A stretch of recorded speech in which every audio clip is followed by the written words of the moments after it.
Graça e a paz do Senhor, meus irmãos. Bom dia, que você tenha uma quarta-feira gloriosa no Senhor. Hoje, 9 de dezembro de 2020. Estamos aí às portas do Natal e já às portas de 2021. E eu gostaria de deixar uma reflexão para vocês, para nós.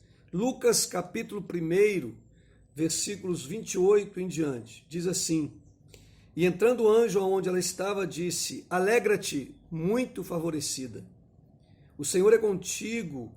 Ela, porém, ao ouvir esta palavra, perturbou-se muito e pôs-se a pensar no que significaria essa saudação. Mas o anjo lhe disse: Maria, não temas, porque achaste graça diante de Deus. Eis que conceberás, darás à luz um filho, a quem chamarás pelo nome de Jesus. Este será grande e será chamado Filho do Altíssimo. Deus, o Senhor, lhe dará o trono de Davi, seu pai. Ele reinará para sempre sobre a casa de Jacó, e o seu reino não terá fim. Então disse Maria ao anjo: Como será isto, pois não tenho relação com homem algum? Respondeu-lhe o anjo: Descerá sobre ti o Espírito Santo, e o poder do Altíssimo te envolverá com a sua sombra. Por isso também o ente santo, que há de nascer, será chamado Filho de Deus. E aí o versículo 38, né, porque ele dá um corte para falar da sua prima.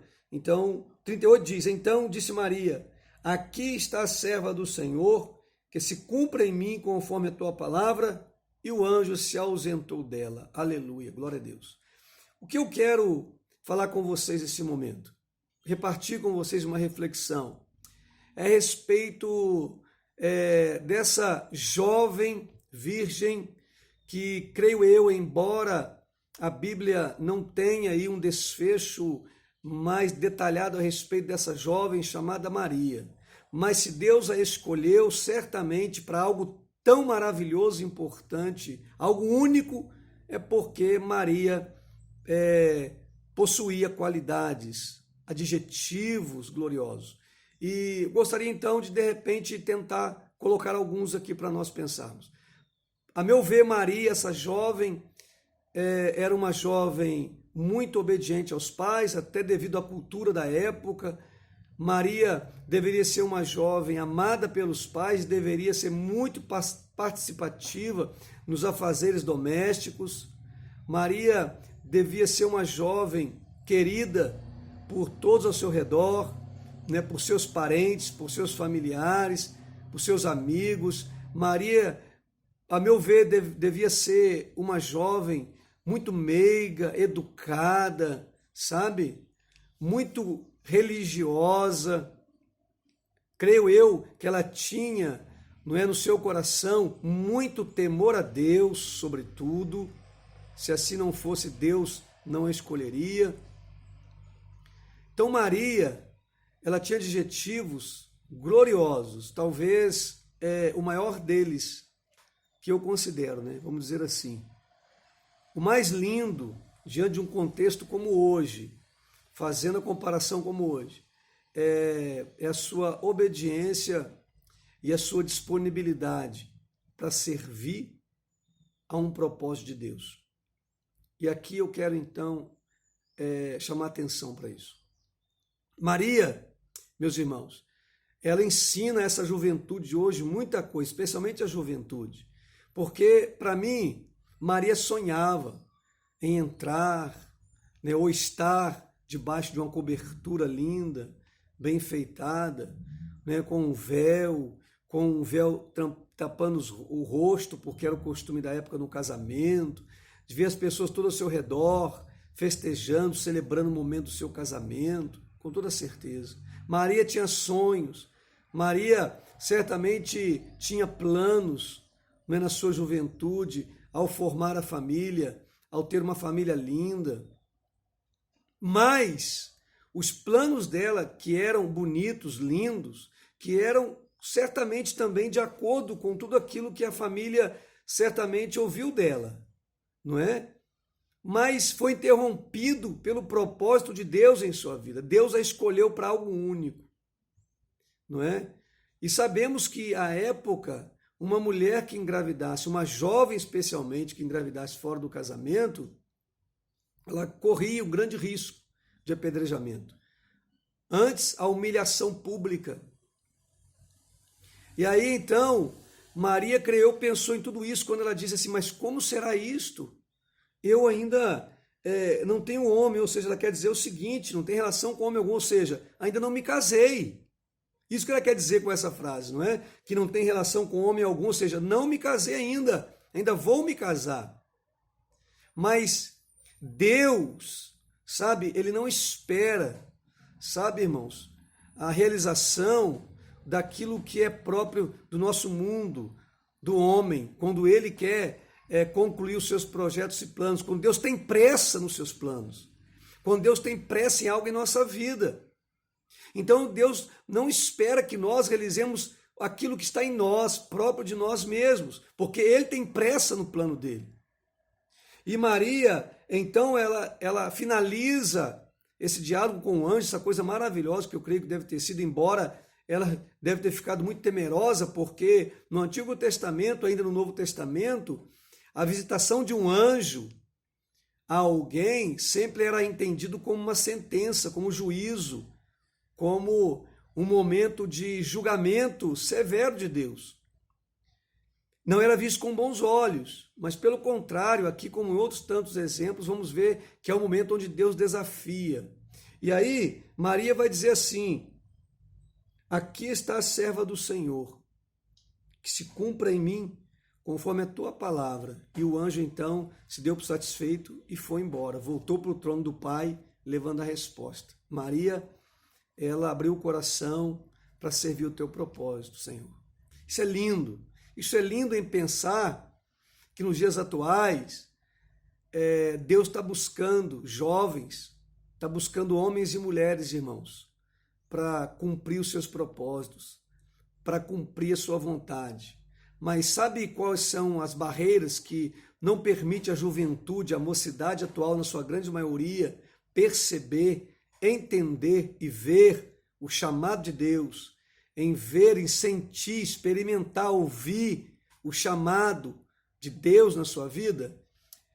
São algumas coisas que eu quero contar agora dessa cultura atual. O egocentrismo, o egoísmo, o individualismo, sabe? A competitividade, o medo do amanhã. Então, tudo isso juntando faz com que a juventude atual pense somente em si mesmo. Pense primeiro em seus projetos.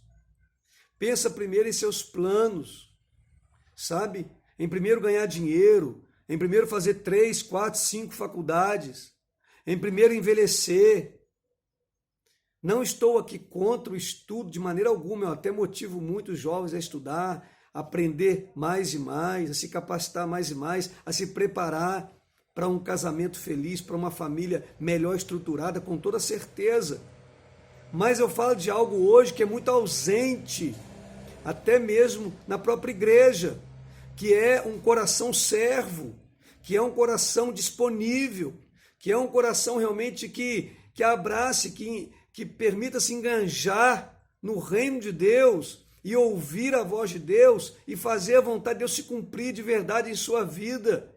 E não simplesmente, sabe, se contentar ou achar-se contente ou achar que Deus está satisfeito em levar uma vida, em arrastar uma vida religiosa sem desafios, sem renúncias, sem frutos gloriosos. Imagine Maria, aquela jovem, pensando, como é que vai ser agora? Eu vou engravidar então antes do casamento, vão me perseguir, eu vou ser mal vista, eu vou ser malquista pelos meus amigos, vão se decepcionar comigo meus pais, meus familiares, vai ser uma grande decepção. Tudo isso certamente passou por sua cabeça, mas o fim, ela disse, Senhor, eis aqui a tua serva, cumpra-se em mim a tua vontade. Então ela abriu mão, ela renunciou, sabe? Ela abriu o coração para servir a Deus, primeiramente ao propósito do meu Deus, do meu Senhor. Eu quero ser relevante para esse mundo, eu quero marcar a geração através da minha vida, servindo ao propósito do alto, do Deus poderoso. E é isso que Deus quer na mocidade, na juventude desse tempo, meus irmãos. É fazer você jovem, Você homem, você mulher, ser relevante nessa geração, ser um jovem, uma mulher, um homem de Deus de fato relevante nesta geração de hoje, chamada hoje, que realmente abra o coração para Deus, que realmente queira servir a propósitos maiores, a propósitos do alto, a propósitos eterno, que o teu nome realmente fique marcado nessa geração como alguém que realmente abriu mão de valores por amor a Cristo, por amor a um propósito maior, que não é nosso, mas é do nosso Deus, o nosso Senhor.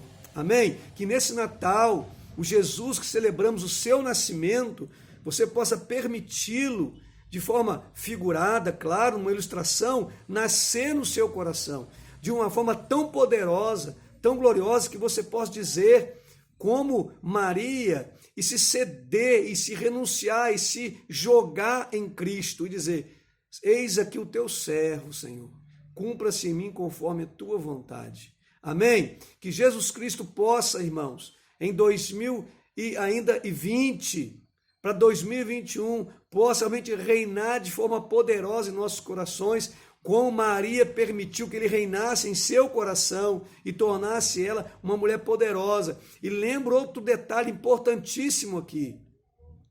Às vezes, Deus, como fez com Maria, Maria foi quem gerou Jesus em seu ventre. E se não fosse Maria? E se outro também pensasse somente em si? E se Maria negasse isso, rejeitasse esse propósito? E se Maria pensasse e guardasse no teu coração somente os seus planos e projetos pessoais?